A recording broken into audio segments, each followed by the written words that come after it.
નમસ્કાર દર્શક મિત્રો, બગદાણાની બબાલના પીડિત નવનીત બાલદિયા પર હિંસાને લઈને સમગ્ર કોળી સમાજ નવનીત બાલદિયાને ન્યાય અપાવવા મેદાને આવી ગયો હતો. ઠેર ઠેર કોળી સમાજના આગેવાનો દ્વારા આવેદનપત્રો આપીને રજૂઆતો કરવામાં આવી છે. આ ઉપરાંત કોળી સમાજના દિગ્ગજ નેતા અને ગુજરાત સરકારમાં મંત્રી એવા પરસોત્તમ સોલંકીની આગેવાનીમાં મુખ્યમંત્રી ભૂપેન્દ્ર પટેલને આ ઘટનામાં ન્યાય માટે રજૂઆત પણ કરવામાં પછી આવે છે.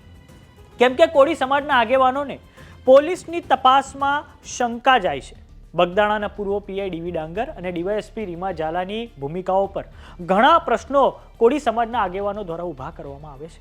અને આ પછી મુખ્યમંત્રી ભૂપેન્દ્ર પટેલ દ્વારા રજૂઆતના માત્ર 3 કલાકની અંદર જ આઈપીએસ અધિકારી જયવીર ગઢવીની અધ્યક્ષતામાં એક સ્પેશિયલ ઇન્વેસ્ટિગેશન ટીમ એટલે કે એસઆઈટીનું ગઠન કરવામાં આવે છે. અને આ પછી એસઆઈટી દ્વારા 14મા આરોપી તરીકે જયરાજ આહિરની ધરપકડ કરી તેને મહુવા કોર્ટમાં રજૂ કરવામાં આવે છે. અને આ પછી કોર્ટ દ્વારા જયરાજ આહિરને જેલના હવાલે કરવામાં આવે છે. તો હવે બગદાણાની બબાલના પીડિત નવનીત બાલદિયાએ ભાવનગરના ઉના ખાતે ગુજરાત સરકારમાં મંત્રી એવા પરસોત્તમ સોલંકીની મુલાકાત લીધી છે. આવો નજર કરીએ દ્રશ્યો પર કે જે ભાવનગરના ઉનાથી સામે આવ્યા છે.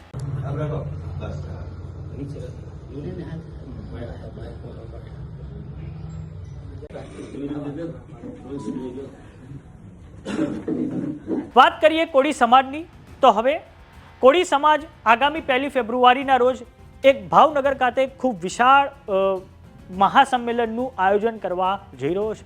જેમાં હવે આ અગાઉ નવનીત બાલદિયાને ન્યાય મળે તે માટે ન્યાય સભાનું આયોજન કરવાનો વિચાર હતો, પરંતુ હવે આ સભામાં નવનીત બાલદિયાનું સન્માન કરવામાં આવશે.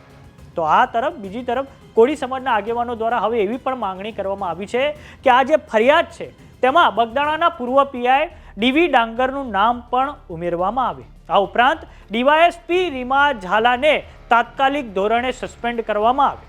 તો હવે જોવાનું એ છે કે આગામી સમયમાં હવે એસઆઈટી દ્વારા શું કરવામાં આવશે. તો વાત કરીએ બગદાણાના પૂર્વ પોલીસ ઇન્સ્પેક્ટર ડીવી ડાંગરની, કે જેમને નવનીત બાલદિયાએ જ્યારે કહ્યું કે જયરાજ આહિર દ્વારા જ આ આખો હુમલો મારી પર કરાવવામાં આવ્યો છે, તેમ છતાં પણ ડીવી ડાંગરે જયરાજ આહિરનું નામ એફઆઈઆરમાં નહોતું.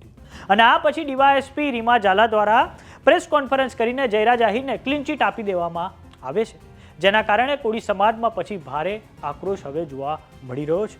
તો હવે ભાવનગરના જે રેન્જ આઈજી છે ગૌતમ પરમાર, તેમણે ભાવનગરના એસપીને ડીવી ડાંગરની સામે તપાસના આદેશ પણ આપી દીધા છે, જેના કારણે આ તપાસના અંતે શું થાય છે તે જોવાનું પણ રહેશે.